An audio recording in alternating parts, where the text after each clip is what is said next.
ಸೀಮೆ ನನಗೆ ಗೊತ್ತು, ಅಲ್ಲಿ ನಮ್ಮ ಜಮೀನಿತ್ತು. ಮೋಡದಲ್ಲಿ ಒಂದು ಅರಮನೆ ಇದ್ದರೆಷ್ಟು ಚಂದನಲ್ಲನೆ, ಅಲ್ಲಿ ಮನೆ ಕಟ್ಟಿಕೊಂಡರೆ ಅಕ್ಕಿ ಬೇಳೆಗೆಲ್ಲ ತೊಂದರೆ.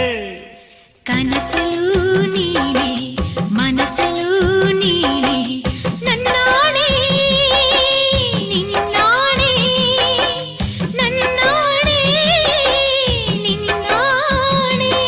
ಅಲ್ಲಿ ಮಬ್ಬಲ್ಲಿ ಸಿಗ್ಗಲ್ಲಿ 1/2 ಸೀಟಲ್ಲಿ ಮುತ್ತಿನ ವಯಸ್ಕೊಬ್ಬು ತೋರ ನೀರೆ ಬಾರೆ ಸಂತೆಗೆ ಹೋಗೋಣ ಬಾ, ಸಿನಿಮಾ ಟೆಂಟಲ್ಲಿ ಕೂರೋಣ ಬಾ, ಬಾರೋ ಸಂತೆಗೆ